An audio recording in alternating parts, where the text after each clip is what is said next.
Deus, eu caminhei por desertos, mesmo sem ver as pedras. Carreguei as minhas feridas, sem ninguém pra me ajudar. Houve noites tão frias que pensei que era o fim. Mas mesmo quando eu não via, tua mão cuidava de mim. Cada lágrima caída no chão, tu guardaste em tuas mãos. E quando eu pensei que estava só, ouvi tua voz chamar meu nome. No caminho do milagre, sei que ouvirás meu grito. E mesmo quando todos dizerem não, eu ainda acredito. No caminho do milagre, o impossível vai acontecer, porque quem prometeu é fiel pra cumprir as suas promessas. No caminho do milagre, eu sei que vou escutar tua voz, mesmo que as circunstâncias não se mostrem assim. Eu acredito no Deus que ouvi, que faz milagre.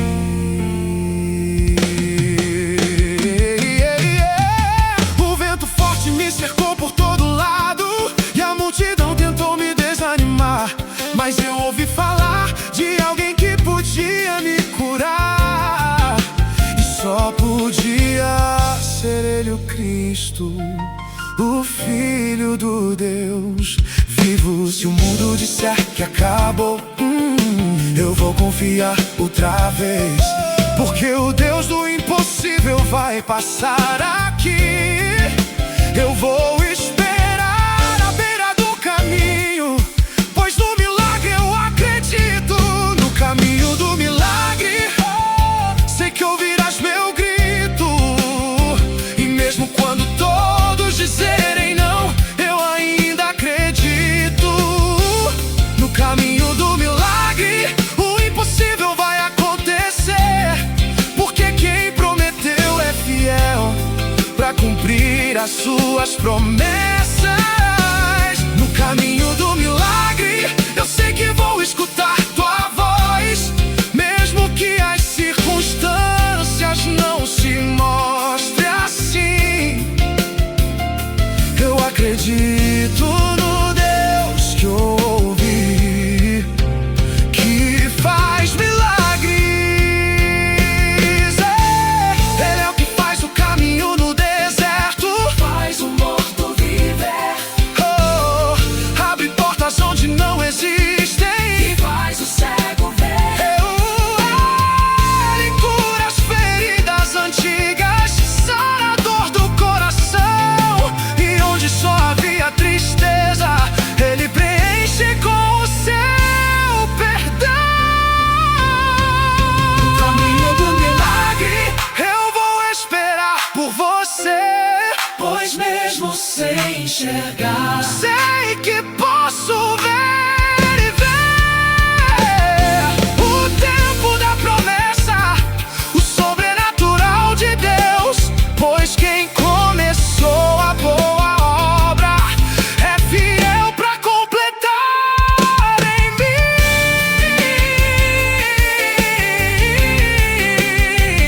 Oh, e se eu cair à beira do caminho, tu me levantas, Senhor. Se eu chorar, tu ouvirás o meu clamor. No caminho do milagre, sei que ouvirás meu grito.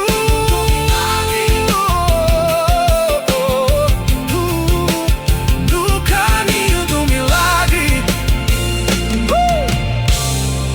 teu amor me guiará.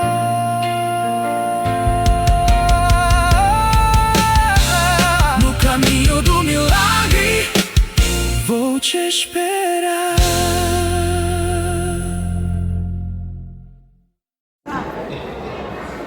Irmãos, a graça e a paz do Senhor. Uma boa noite, você que é o nosso convidado. Deixa eu compartilhar uma palavra com você, bem rápida aqui, para para o nosso crescimento. Abra a sua Bíblia aí, sem mais delongas. Lucas capítulo 18, a partir do versículo 35. Uma palavra muito conhecida, bem conhecida por todos nós, já ouvimos várias vezes, mas eu quero compartilhar aquilo que Deus ministrou ao meu coração nesses últimos 15 dias ministrando esse texto. Eu assim relutei para trazer uma palavra para as mamães hoje, sabe? Uma mãe de esperança. Eu acho que eu ia estragar a apresentação das crianças. Deus sabe de todas as coisas. Diz assim a palavra do Senhor: a cura do cego de Jericó. Aconteceu que ao aproximar-se ele de Jericó, estava um cego assentado à beira do caminho, pedindo esmola. Ouvindo o tropel da multidão que passava, perguntou o que era aquilo. Anunciaram-lhe que passava Jesus, o Nazareno. Então ele clamou: Jesus, filho de Davi, tenha compaixão de mim. E os que iam na frente o repreendia para que ele se calasse. E ele, porém, cada vez gritava mais: Filho de Davi, tem misericórdia de mim. Então parou Jesus e mandou-lhe que trouxesse. E tendo ele chegado, perguntou-lhe: O que queres que eu te faça? Respondeu ele: Senhor, que eu torne a ver. Então Jesus lhe disse: Recupera a tua vista, e a tua fé te salvou. Imediatamente tornou a ver e o seguia glorificando a Deus. Também todo o povo, vendo isso, dava louvores a Deus. Feche teus olhos um minuto somente. Ó Deus, eu quero te louvar e te exaltar pela oportunidade de estar na tua casa, na tua presença e glorificar o teu nome. Ó Deus, obrigado, porque o teu Espírito Santo é o maior ministrador aos nossos corações, em nome de Jesus. Meu amado, a palavra do Senhor que nós acabamos de ler agora é uma palavra de esperança. Diz os grandes que a esperança, segundo o ditado, é a última que morre, né? E diz muitos historiadores que você pode viver 5 minutos sem respirar debaixo d'água. Estava vendo um dia desse um pescador no fundo do mar, 5 minutos sem respirar, mas você não consegue viver nem um segundo sem esperança. E o texto que nós lemos hoje, e o Salomão, o sábio Salomão, em Provérbios, no capítulo 13, ele diz que a esperança que se adia, ela adoece o coração, né? Quando a esperança, algo que você espera, ele não acontece, sabe, as promessas traz isso aí, um cansaço, muitas vezes um sofrimento emocional para aquele que está esperando. Sabe quantas vezes nós estamos nos últimos dias vendo e vivendo com pessoa desesperançada, sem esperança, sabe? Mas a palavra do Senhor diz que o Senhor é a nossa esperança. Aleluia. Muita gente perdeu esperança na política social. Muitas vezes os amantes do futebol perderam a esperança. Mas quando nós olhamos a palavra de Deus lá em Jeremias, diz que ó esperança de Israel, Deus é a esperança de Israel. Quando nós olhamos esta palavra desse homem que estava à beira do caminho pedindo esmola, e a primeiro tópico dessa mensagem eu coloquei no caminho da morte. No caminho da morte. Sabe por quê? O contexto da cura desse homem é muito profundo. Nós lemos a palavra de Deus tantas vezes, mas é o Espírito Santo quem ministra aos nossos corações. Sabe, é o Espírito Santo de Deus que toca na sua necessidade. E quando eu estava lendo essa palavra, o contexto tão profundo, essa era uma semana da Páscoa, sabe? Era a semana da Páscoa que Jesus iria Jesus estava subindo de Jericó, porque eu olhando, é uma cidade que está a 400 metros abaixo do mar. Eu não pesquisei se é a cidade mais baixa do que essa. Então a palavra do Senhor diz que era a semana da Páscoa e todos estavam subindo para Jerusalém para adorar. Você lembra daquela mensagem, aquela parábola que Jesus contou do bom samaritano? Que ele estava em Jericó subindo para Jerusalém, quando ele foi roubado, os salteadores roubaram e deixaram ele semi-morto. É porque era uma subida muito longa, 400 metros. E Jesus, a palavra diz que Jesus estava passando pela cidade, uma cidade super importante, era a cidade da Palmeiras, era as Caldas Novas do Novo Testamento, do Oriente, tinha as termas, águas termais, quentinha, e no inverno homens ricos e os reis iam passar ali os seus dias. Porém algo acontece neste lugar, que quando Jesus está passando, indo em direção a Jerusalém, Jesus estava indo em direção à morte, Jesus estava indo em direção à cruz, ao Calvário. Ele não voltaria mais em Jerusalém, não teria mais oportunidade, e aquele homem se encontra ali praticamente morto, nas suas ideologias, morto socialmente, porque esse homem era um homem cego, era um homem que não tinha mais esperança. Então ele toma uma decisão, a decisão de viver. Sabe por que ele toma essa decisão? Este homem mora numa cidade que a Bíblia diz que é uma cidade amaldiçoada. Se lembra quando ela foi destruída? E Deus falou: aquele que reconstruir a cidade de Jericó será maldito. E teve um homem lá, Riel, que tentou reconstruir. E quando ele começou a reconstruir, Deus matou o seu primogênito. Quando ele continuou a construir, Deus matou o seu filho mais novo.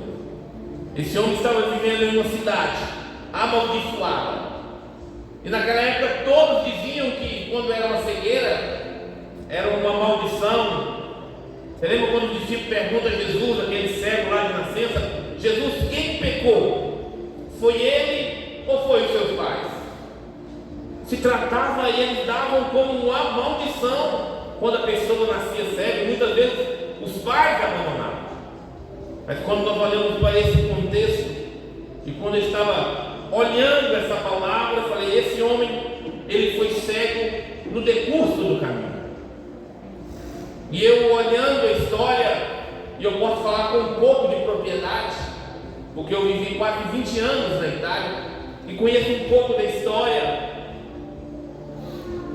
Eu tenho para mim que ele foi furado os olhos pelos romanos, porque eles tinham essa tradição. Quando alguns opositores estavam contra Roma, contra o Império Romano, então eles matavam os pais, o filho mais velho, o primogênito, e furavam o olho do mais novo, e dava a ele uma capa de mendigo para ele ficar à porta da cidade, mendigando, com a sua capa e seu olho furado. Era como se fosse um desprezo, e todo mundo que passava e dava ele como conhecedor. Esse rapaz, a sua família, traiu Roma, ele levantou contra Roma. Então eu conjecturo que seja essa uma das opções. Não falo que o pastor Celso está seguro, não, ninguém tem a certeza absoluta. Aquilo que a Bíblia não fala, nós não falamos. Que a Bíblia não dá certeza, não dê certeza. Eu estou conjecturando e fazendo uma analogia bíblica sobre o texto histórico.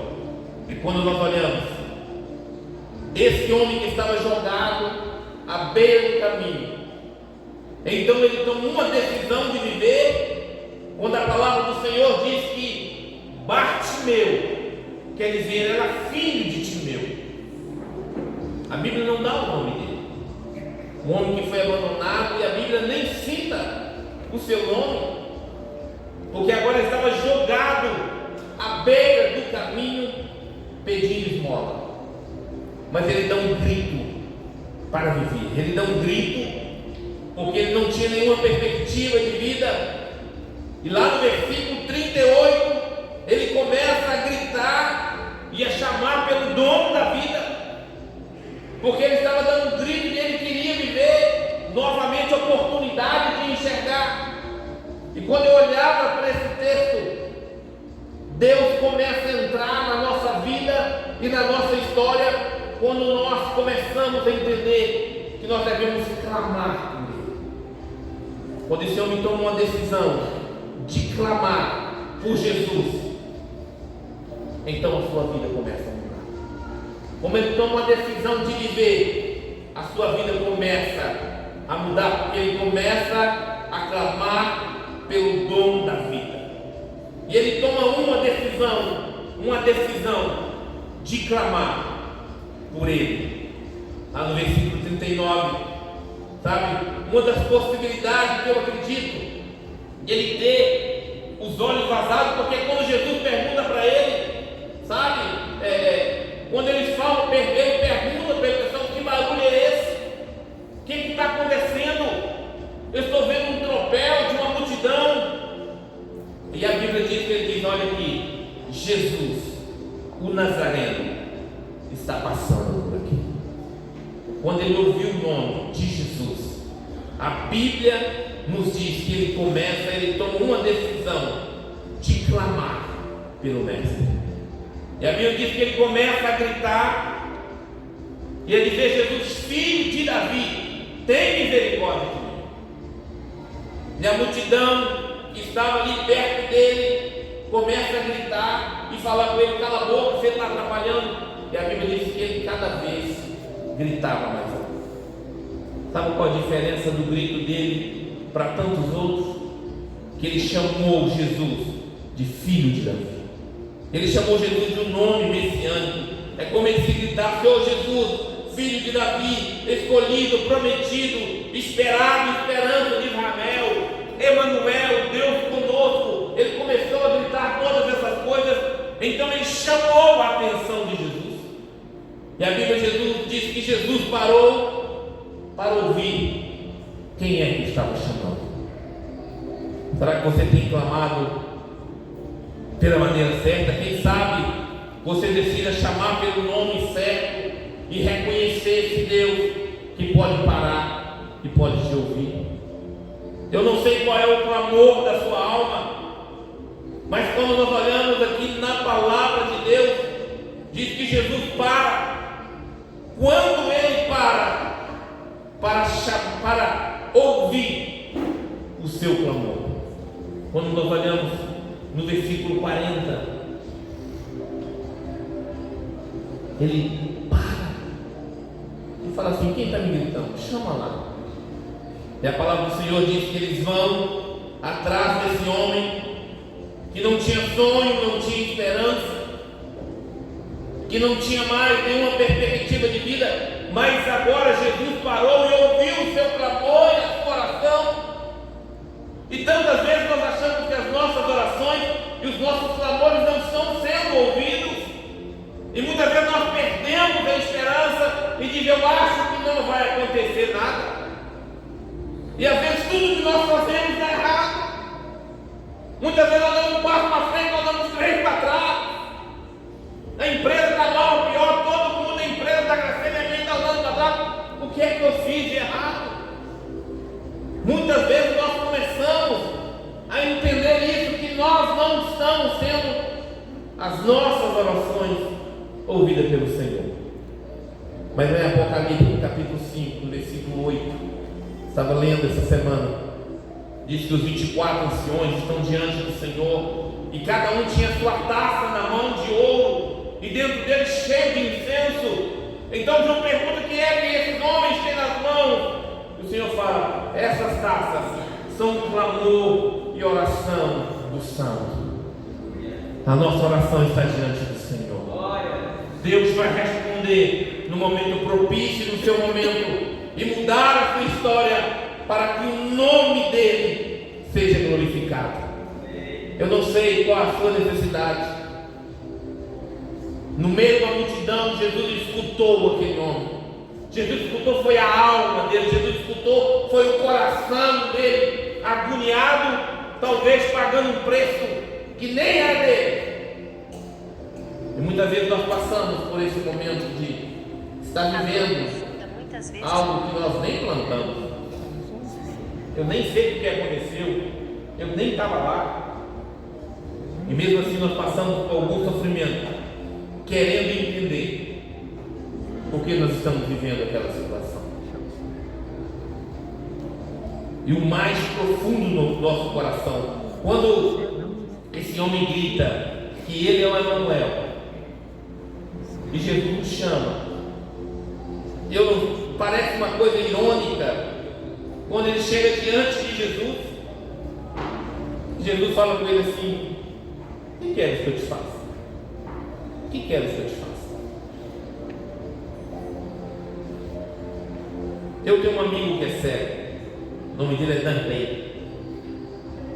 Estava no acampamento e falou assim: pastor, esse é seu ajudante. Quem é o Danley? Cadê? O que eu vou fazer, pastor? Cadê? Falei: misericórdia. Eu falei assim: você vai ficar cego? Me dá aí. O que você quer que faça? Pica assim e assim. Quando eu assustei, eu tinha picado toda cebola. E agora, o que eu vou picar, pastor? Eu falei: pega a calabresa e pica. Como é que você quer? Ele fala assim: cruz desse tamanho. E ele pegou toda a calabresa. Eu falei: Jesus. Então, conversando com ele, a gente orando, eu falei com ele: Danley, deixa eu te fazer uma pergunta. Se o Senhor fala assim: o que você quer agora? Você vai falar que quer enxergar? Ele falou: o meu sonho é enxergar novamente. Porque ele foi um rapaz que enxergou, tá? Ele até os 10 anos ele enxergava. Falei: como é que você faz para sobreviver? Falou assim: eu sou borracheiro, eu sou mecânico. Falei: Jesus, depois você olha no YouTube, eu estava vendo ele andar de bicicleta, empinando a bicicleta. Eu falei: meu Deus. Mas um dia eu estava ouvindo alguém pregar, não lembro, que ela tinha um amigo que era cego, louvorista, pianista. E ela fez essa mesma pergunta para ele. Sabe qual foi a resposta dele? Já mais de idade, ele falou assim: eu não quero enxergar. Eu sou cego de nascença. Se eu começar a enxergar hoje, eu vou começar tudo de novo. E eu não quero começar tudo de novo. É por isso que Jesus faz a pergunta para esse homem: o que queres que eu te faça? Sabe? E ele fala: Senhor, que eu torne a ver, que eu volte a ter alegria, que eu tenha minha família. Talvez essa era a vontade dele, que eu quero ter novamente a minha família, eu quero lutar por algo. Estava em uma oração e tinha um jovem, 30 anos mais ou menos, que no momento da palavra, do louvor, da oração, era sobre família, e ele jogou com a cara no chão e chorava copiosamente, falando: eu quero a minha família. Eu quero a minha família. E eu comecei a acompanhar esse jovem, sem compromisso com Deus, nunca foi evangélico, se converteu ao Senhor.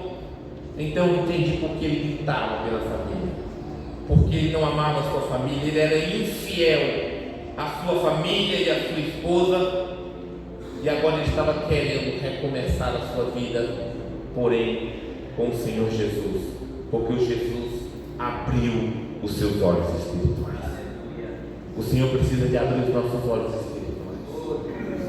Essa tem que ser a nossa oração: Senhor, abra os meus olhos espirituais, para que eu volte a enxergar, para que eu reescreva a história da minha vida, para que o Senhor mude a história da minha vida.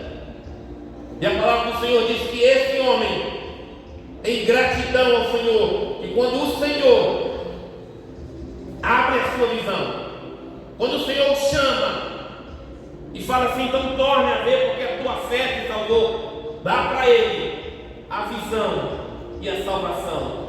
Esse homem começa a seguir Jesus novamente. E quando eu estava lendo essa passagem, eu vi que Jesus, ele não faz a bênção pela metade. A única coisa que ele quer é que nós clamamos ao Teu nome, sabe, abrimos nosso coração e clamamos e pedimos, mas o Senhor sabe o que eu quero. Irmãos, mas eu quero ouvir o seu clamor para entender que realmente você confia na graça, no poder e na misericórdia dEle. É claro que Jesus sabia que aquele homem queria voltar a ver, mas Ele falou: o que queres que eu te faça? É uma pergunta retumbante, muitas das vezes. O que queres que eu te faça? O Senhor quer ouvir de nós essa pergunta e essa resposta: o que queres que eu te faça? Talvez hoje à noite, aquele homem era a última oportunidade na vida dele. Jesus não voltaria em Jericó e nem passaria mais por Jericó, porque ele estava seguindo em direção à cruz, e dali vai para Jerusalém, a última Páscoa depois da morte dele. Ele não teria mais oportunidade. E Jesus passa por aquele lugar, sabe, e salva em Jericó duas pessoas. Salva ele, e depois no texto seguinte tem a salvação de Zaqueu. E quando eu li essa mensagem, eu estava vendo a diferença desses dois homens, sabe? Um era rico e o outro era pobre. Ele teve que descer da árvore, Zaqueu, para encontrar com Jesus. Do outro lado, o cego, ele teve que se levantar e passar pela multidão e encontrar com Jesus. Um era odiado porque era cobrador de impostos, mas o outro era esquecido. Aquele Zaqueu cheio de dinheiro era um aristocrata. Como é que fala, irmão? Aristocrata, isso aí, essa palavra mesmo. Mas o cego era mentira. Irmãos, o que você quer fazer nessa noite? Aqui está falando que Jesus não fala acepção de pessoa. Ele salvou o rico e salvou o pobre. Ele escuta a oração do rico e escuta a oração do pobre, do julgado na lama, do mendigo, como ele escutou a oração do rei Manassés, preso debaixo da terra com um gancho no nariz. E Jesus ouviu a oração dele e veio ao encontro dele e restituiu-o. Hoje você tem a sua escolha. Olha, ele tinha escolha, sabe, ele não tinha casa, ele tinha uma casa. No programa Minha Casa Minha Vida, quando ele não tem casa, ele não tinha família mais, porque ele perdeu, ele era pobre, poderia pedir riqueza, mas ele escolheu enxergar para seguir Jesus. A minha pergunta hoje, para finalizar: o que você vai escolher? Abrir sua visão espiritual ou depender da visão dos outros? O que é que você vai escolher? Dar um grito de liberdade e chamar por Jesus, ou ficar calado na sua dor, no seu sofrimento, na sua situação difícil? Levantar e encontrar com Jesus, ou ficar sentado com as suas dores ou com as suas depressões? O que você vai escolher nessa noite? O Senhor está aqui nessa noite, Ele não vai passar, Ele está aqui para ouvir o seu clamor, Ele está aqui na sua casa, dentro do seu quarto, quando você entra para orar, e Ele te pergunta: o que queres que eu te faça? É ouvir a voz do Mestre: o que queres que eu te faça? Ou mendigar a bênção e ajuda espiritual para sempre? O que queres que eu te faça? Receber a voz de Jesus: vai, a tua fé te salvou? Ou continuar, ou ficar na fila da dependência, continuar a seguir Jesus, ou ficar sentado à beira do caminho das situações difíceis, sem esperança, sem direção, cego, sem ver a bênção e a salvação de Deus para a sua vida? Irmão, hoje você tem a oportunidade, como esse cego teve, de escolher e falar para Jesus: Jesus, eu quero isso. Jesus, eu preciso de entender isso. Muitas vezes nós queremos entender o que é que nós estamos passando, e muitas vezes eu quero te responder. É você que não tem buscado, não tem clamado, mas hoje Ele é a esperança de Israel. Sabe o que eu quero dizer, irmão? Que a esperança não é a última que morre. Sabe por quê? Porque a nossa esperança, ela morreu, mas ela ressuscitou o terceiro dia, porque a nossa esperança é o Senhor. Ele vai mudar a história da sua vida. Ele vai entrar no seu negócio, ele vai entrar na sua empresa, ele vai destruir aquele demônio que muitas das vezes entra somente para roubar a tua bênção e a alegria de você servir a Deus para a sua família. Mas ele continua fazendo essa pergunta: o que queres que eu te faça? E é você que tem que responder no íntimo do seu coração: Senhor, eu preciso de ver novamente a bênção da salvação na minha casa, na minha família. Meu irmão, eu não sei o que você precisa, não sei, mas o Senhor Deus sabe, e Ele está aqui para ouvir o teu clamor. Baixe tua cabeça, feche teus olhos. Quero fazer uma oração de 1 minuto e o pastor vai estar finalizando. Ó Deus, eu quero te louvar, eu quero te adorar, porque o Senhor tem aberto os meus olhos espirituais para nós vermos, ó Deus, que o Senhor é o Deus que muda a história. Obrigado que o Senhor tenha aberto a visão dessa igreja, Senhor, ó Pai, porque nós temos entendido que buscar a tua face, ó Deus, é a melhor coisa que existe. Por isso nós temos buscado a tua face toda terça-feira em oração e dizendo: Senhor, nós queremos que o Senhor mude a história do Recanto Verde, do Timóteo, de Minas, e mude a história do Brasil para que o seu nome seja glorificado. Visita, Senhor, o coração, ó Deus, de cada um que está aqui nessa noite, que o teu Espírito Santo continua ministrando no coração deles aquilo que eu não consegui verbalizar, para que o seu nome seja glorificado. Nós te oramos, ó Deus, e te agradecemos em nome de Jesus. Amém. Deus abençoe a sua vida.